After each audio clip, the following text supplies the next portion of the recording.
ನಮಸ್ಕಾರ ವೀಕ್ಷಕರೇ. ವಯಸ್ಸಿನಲ್ಲಿ ಕಲ್ಲು ತಿಂದರೂ ಜೀರ್ಣಿಸಿಕೊಳ್ಳುವಂಥ ಸಾಮರ್ಥ್ಯ ಇರುತ್ತೆ.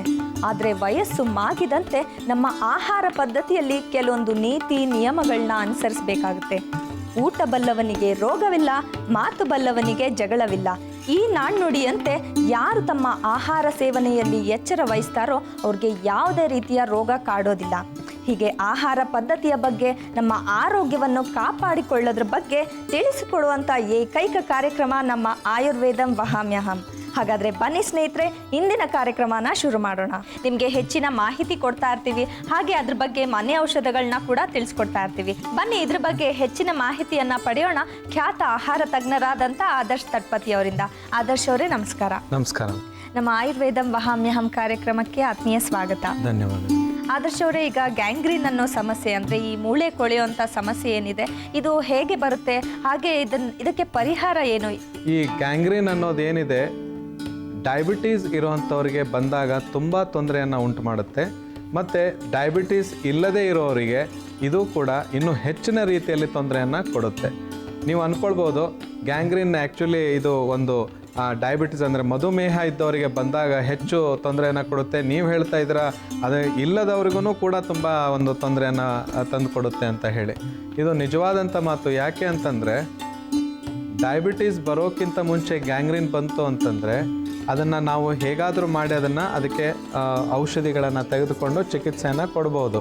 ಆದರೆ ಅದು ಒಂದು ವೇಳೆ ಮಾಯದೇ ಹೋದರೆ ಆ ಒಂದು ಪಾದವನ್ನೇ ಕಟ್ ಮಾಡೋವಂಥ ಒಂದು ತೊಂದರೆ ಒದಗಿ ಬರುತ್ತೆ.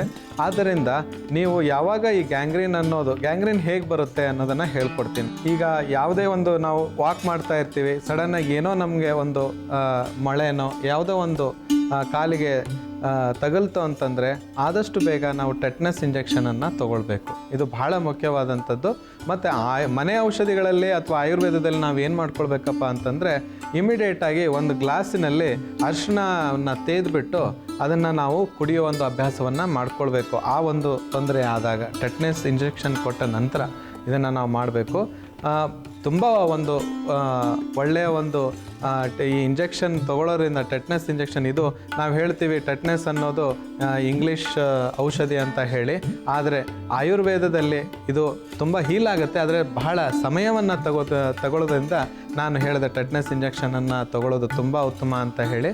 ಯಾವುದೇ ಒಂದು ಸೆಪ್ಟಿಕ್ ಆಗಲಾರ್ದ ಹಾಗೆ ನೋಡ್ಕೊಳ್ಳುತ್ತದು. ಮತ್ತು ನಾವು ಮನೆ ಔಷಧಿಯಾಗಿ ನಾವು ಯಾವಾಗ ಈ ಅರಿಶಿಣವನ್ನು ತಗೊಳ್ತೀವಿ, ಬರೀ ನೋಡಿ ಅರಿಶಿಣದಲ್ಲೇ ಆ್ಯಂಟಿಸೆಪ್ಟಿಕ್ ಒಂದು ಅಂಶ ಇರೋದ್ರಿಂದ ಅದು ತುಂಬ ಉಪಯುಕ್ತವಾದಂಥ ಒಂದು ಈ ಗ್ಯಾಂಗ್ರೀನ್ ನಿವಾರಕ ಆಗ್ಬೋದು ಅಥವಾ ಯಾವುದೇ ಒಂದು ಆ್ಯಂಟಿಸೆಪ್ಟಿಕ್ ಆಗಿ ಅದು ಕೆಲಸ ಮಾಡುತ್ತೆ ಅರಿಶಿಣ.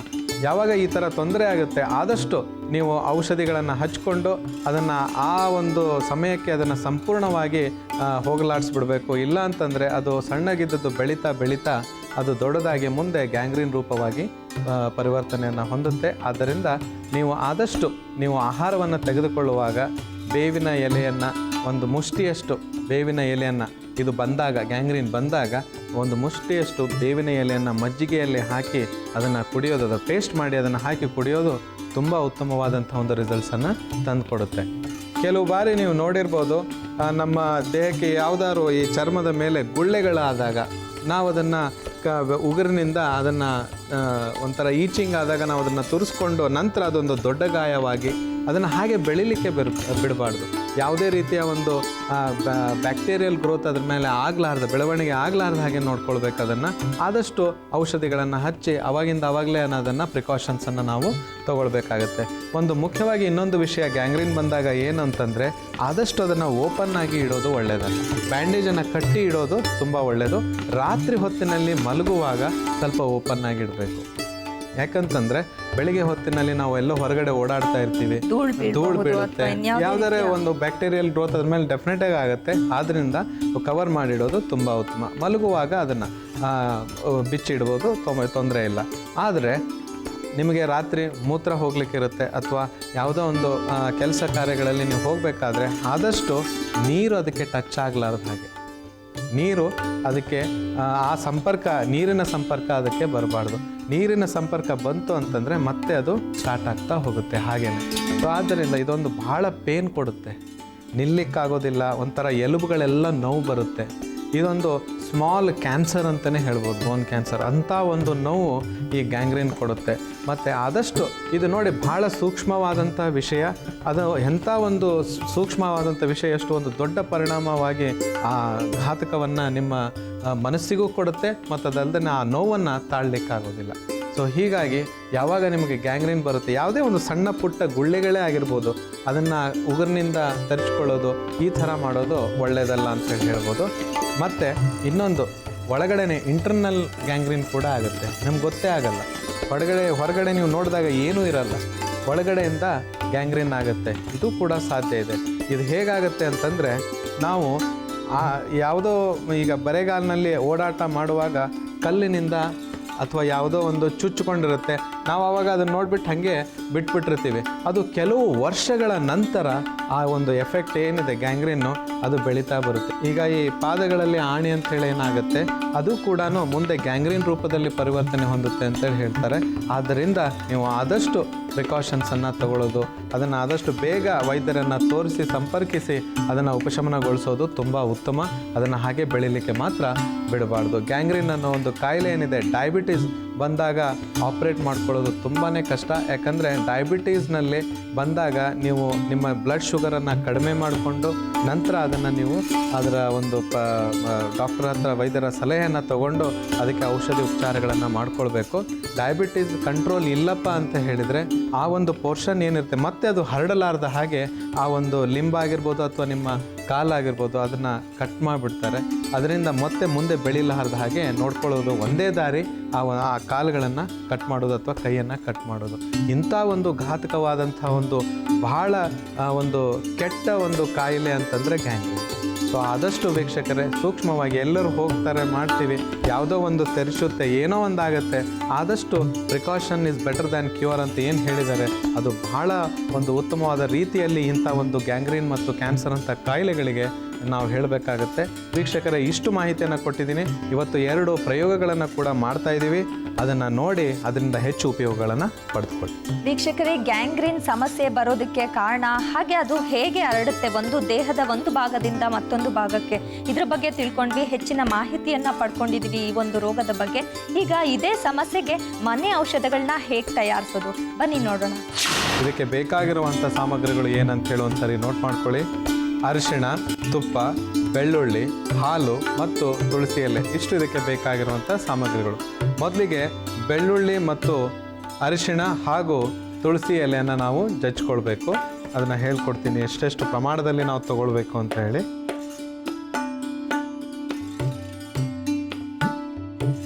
ಐದರಿಂದ 6 ತುಳಸಿ ಎಲೆಗಳನ್ನು ನಾವು ತಗೊಳ್ಬೇಕು. ಅರ್ಧ ಚಮಚದಷ್ಟು, ಆಲ್ಮೋಸ್ಟ್ ಅರ್ಧ ಚಮಚದಷ್ಟು ನಾವು ಇದನ್ನು ಅರಿಶಿಣದ ಪುಡಿಯನ್ನು ಹಾಕ್ಕೊಳ್ಳಿ. ಒಂದು 6 ಬೆಳ್ಳುಳ್ಳಿ ಹೆಸರನ್ನು ಹಾಕ್ಕೊಳ್ಳಿ. ಈಗ ಇದನ್ನ ಚೆನ್ನಾಗಿ ಇದರಲ್ಲಿ ನಾವು ಬೆಳ್ಳುಳ್ಳಿ ಮತ್ತು ಅರಿಶಿಣದ ಪುಡಿಯನ್ನು ಯೂಸ್ ಮಾಡ್ತಾ ಇದ್ದೀವಿ.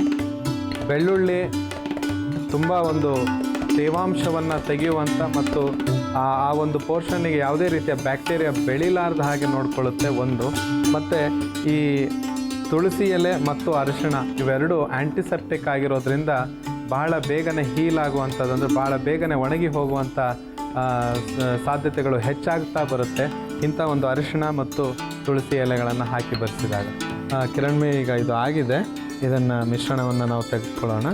ಈಗ ಒಂದು ಪಾತ್ರೆಗೆ ನಾವು ತುಪ್ಪವನ್ನು ಹಾಕಿ ಬಿಸಿ ಮಾಡಿಕೊಳ್ಬೇಕು.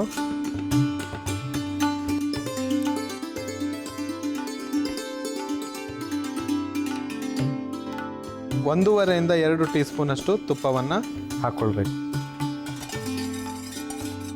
ಇದಕ್ಕೆ ನಾವು ಈಗ ಮಾಡಿದಂಥ ಏನು ಮಿಶ್ರಣ ಇದೆ ಅದನ್ನು ಬಳಸಬೇಕು. ಆದಷ್ಟು ಕಡಿಮೆ ಉರಿಯಲ್ಲಿ ಇದನ್ನು ಮಾಡಬೇಕು.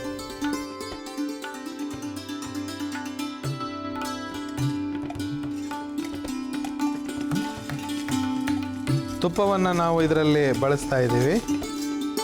ಇದು ಯಾವುದೇ ಒಂದು ನಾವು ಆಯುರ್ವೇದದಲ್ಲಿ ಅಥವಾ ಮನೆ ಔಷಧದಲ್ಲಿ ತುಪ್ಪವನ್ನು ಬಳಸಿದರೆ ಇದು ತುಂಬ ಬೇಗನೆ ತುಪ್ಪ ಏನು ಮಾಡುತ್ತೆ ಅಂದರೆ ನಾವು ಸೇವಿಸಿದಾಗ ನಮ್ಮ ರಕ್ತನಾಳಗಳಲ್ಲಿ ಆದಷ್ಟು ಬೇಗ ಇದನ್ನು ಒಂದು ಟ್ರಾನ್ಸ್ಪೋರ್ಟ್ ಮಾಡುವಂಥ ಒಂದು ಏನು ಶಕ್ತಿ ಅಂದ್ರೆ ಎಲ್ಲ ಕಡೆ ಪಸರಿಸುತ್ತೆ. ಹೌದು ಎಲ್ಲ ಕಡೆ ಅದನ್ನು ಕಳಿಸುವಂಥ ರಕ್ತನಾಳಗಳಲ್ಲಿ ಕಳಿಸುವಂಥ ಕೆಲಸ ಇದು ತುಂಬ ಉತ್ತಮವಾಗಿ ಮಾಡುತ್ತೆ. ನೋಡಿ ಈಗ ಇದು ಸಿದ್ಧವಾಗಿದೆ, ಇದನ್ನು ಆಫ್ ಮಾಡ್ಕೊಳ್ಳೋಣ.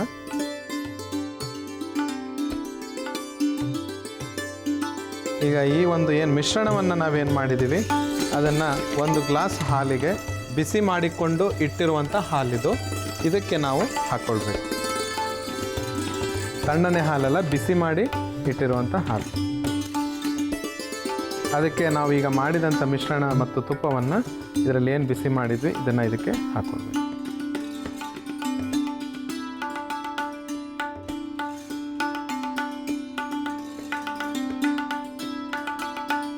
ಈಗ ಈ ರೀತಿ ತಯಾರಾದದನ್ನು ಇದನ್ನು ಮಿಕ್ಸ್ ಮಾಡ್ಕೊಳ್ಬೇಕು.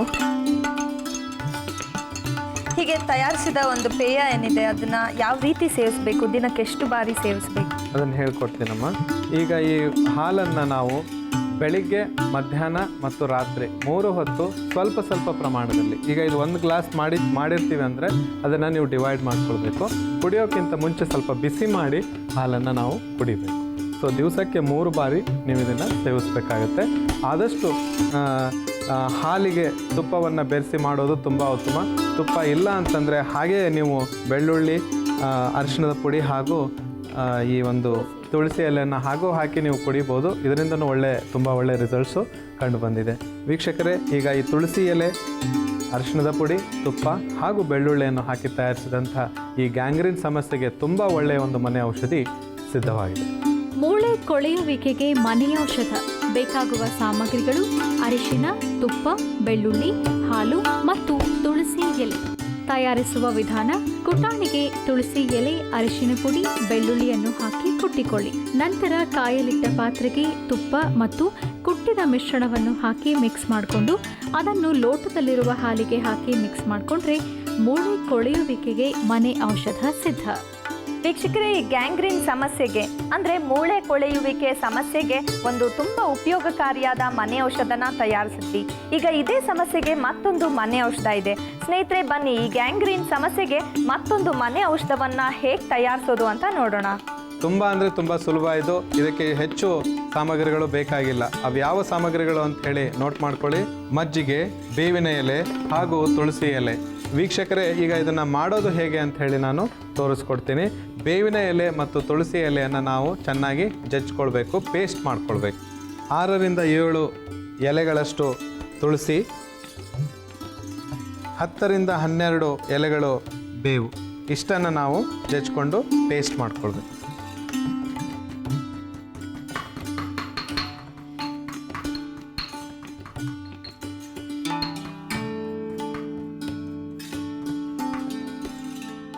ಆದರ್ಶ ಅವರೇ, ಈ ಬೇವು ಮತ್ತು ತುಳಸಿಯಲ್ಲಿ ಏನು ಗುಣಗಳಿದೆ ಈ ಒಂದು ಗ್ಯಾಂಗ್ರೀನ್ ಸಮಸ್ಯೆಯನ್ನು ನಿವಾರಣೆ ಮಾಡಲು?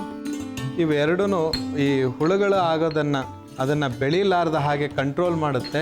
ಮತ್ತು ಅದಲ್ಲದೆ ಇದು ಕಹಿ ಇರೋದ್ರಿಂದ ಬೇವು ಇನ್ನೊಂದು ಅದಕ್ಕೆ ಒಂದು ಔಷಧಿಯ ಗುಣ ಏನಪ್ಪ ಅಂತಂದರೆ, ಇದು ಕುಡಿದ ನಂತರ ರಕ್ತ ಶುದ್ಧ ಆಗುತ್ತೆ. ಅದರಲ್ಲಿ ಇರುವಂಥ ಯಾವುದೇ ಒಂದು ಬ್ಯಾಕ್ಟೀರಿಯಾ ಇರುತ್ತೆ ಅದು ಸತ್ತು ಹೋಗುತ್ತೆ. ಅಂಥ ಒಂದು ಶಕ್ತಿ ಈ ಬೇವಿನ ಎಲೆಯಲ್ಲಿ ಇರೋದ್ರಿಂದ ಬೇವಿನ ಎಲೆಯನ್ನು ನಾವು ಯೂಸ್ ಮಾಡ್ತಾ ಇದ್ದೀವಿ.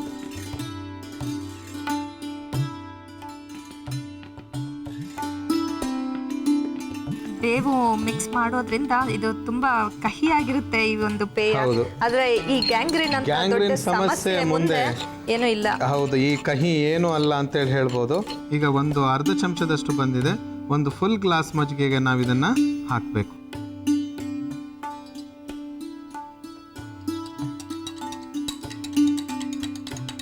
ಹಾಗೆ ಇದನ್ನ ದಿನಕ್ಕೆ ಎಷ್ಟು ಬಾರಿ ಸೇವಿಸಬೇಕಾಗುತ್ತೆ? ಇದು ದಿವಸಕ್ಕೆ 1 ಬಾರಿ ಮಾತ್ರ. ಯಾವ ಹೊತ್ತಿನಲ್ಲಿ, ಅಂದ್ರೆ ಊಟ ಆದ್ಮೇಲೆ ಅಥವಾ ಬೆಳಿಗ್ಗೆ ಯಾವಾಗ ಸೇವಿಸಬೇಕಾಗುತ್ತೆ? ಇದನ್ನ ಬೆಳಿಗ್ಗೆ ಎದ್ದ ನಂತರ ಬ್ರೇಕ್ಫಾಸ್ಟ್ಗಿಂತ ಮುಂಚೆ, ಅಂದ್ರೆ ಖಾಲಿ ಹೊಟ್ಟೆಯಲ್ಲಿ ಸೇವಿಸಬೇಕು. ಖಾಲಿ ಹೊಟ್ಟೆಯಲ್ಲಿ ನೀವು ಇದನ್ನ ಸೇವಿಸಬೇಕು. ಇಲ್ಲಿ ಸ್ವಲ್ಪ ನಾವು ಗಟ್ಟಿಯಾದಂಥ ಮಜ್ಜಿಗೆಯನ್ನು ಯೂಸ್ ಮಾಡಿದ್ದೀವಿ. ಸ್ವಲ್ಪ ತಿಳಿ ಇರುವಂಥ ನೀರು ಮಜ್ಜಿಗೆ ಅಂತ ನಾವೇನು ಹೇಳ್ತೀವಿ ಅದನ್ನು ಯೂಸ್ ಮಾಡೋದು ತುಂಬ ಉತ್ತಮಕಾರಿ. ಮತ್ತು ಇದರಿಂದ ನಮ್ಮ ಕೆಲವು ರೋಗಿಗಳು ಯಾರು ಈ ಗ್ಯಾಂಗ್ರೀನಿಂದ ಬಳಲ್ತಾ ಇರ್ತಾರೆ ನಾನು ನೋಡಿದ್ದೀನಿ. ಸ್ವತಃ ನಾನೇ ಈ ಒಂದು ಔಷಧಿಯನ್ನು ಮಾಡಿ ಅವರಿಗೆ ಹೇಳಿದ್ದೆ, ಈ ಥರ ನೀವು ತಗೊಳ್ತಾ ಬನ್ನಿ. ಮತ್ತು ಕೆಲವು ಆಯುರ್ವೇದದ ಮನೆ ಔಷಧಿಗಳ ಮೆಡಿಸನ್ನನ್ನು ಕೂಡ ನಾನು ಅವ್ರಿಗೆ ಹೇಳಿದ್ದೆ. ಅದು ಸಂಪೂರ್ಣವಾಗಿ ಗುಣಮುಖವಾಗಿ ಅವರು ಎಷ್ಟೋ ಒಂದು ತೊಂದರೆಯನ್ನು ಅನುಭವಿಸ್ತಾ ಇದ್ದರು.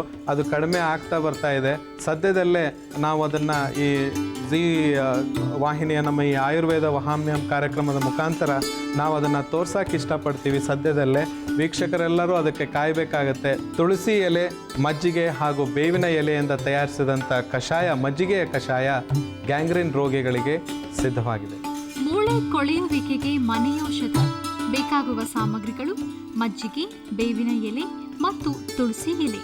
ತಯಾರಿಸುವ ವಿಧಾನ: ಕುಟಾಣಿಗೆ ತುಳಸಿ ಎಲೆ, ಬೇವಿನ ಎಲೆಯನ್ನು ಹಾಕಿ ಕುಟ್ಟಿಕೊಂಡು ಲೋಟದಲ್ಲಿರುವ ಮಜ್ಜಿಗೆಗೆ ಹಾಕಿ ಮಿಕ್ಸ್ ಮಾಡಿಕೊಂಡ್ರೆ ಮೂಳೆ ಕೊಳೆಯುವಿಕೆಗೆ ಮನೆ ಔಷಧ ಸಿದ್ಧ.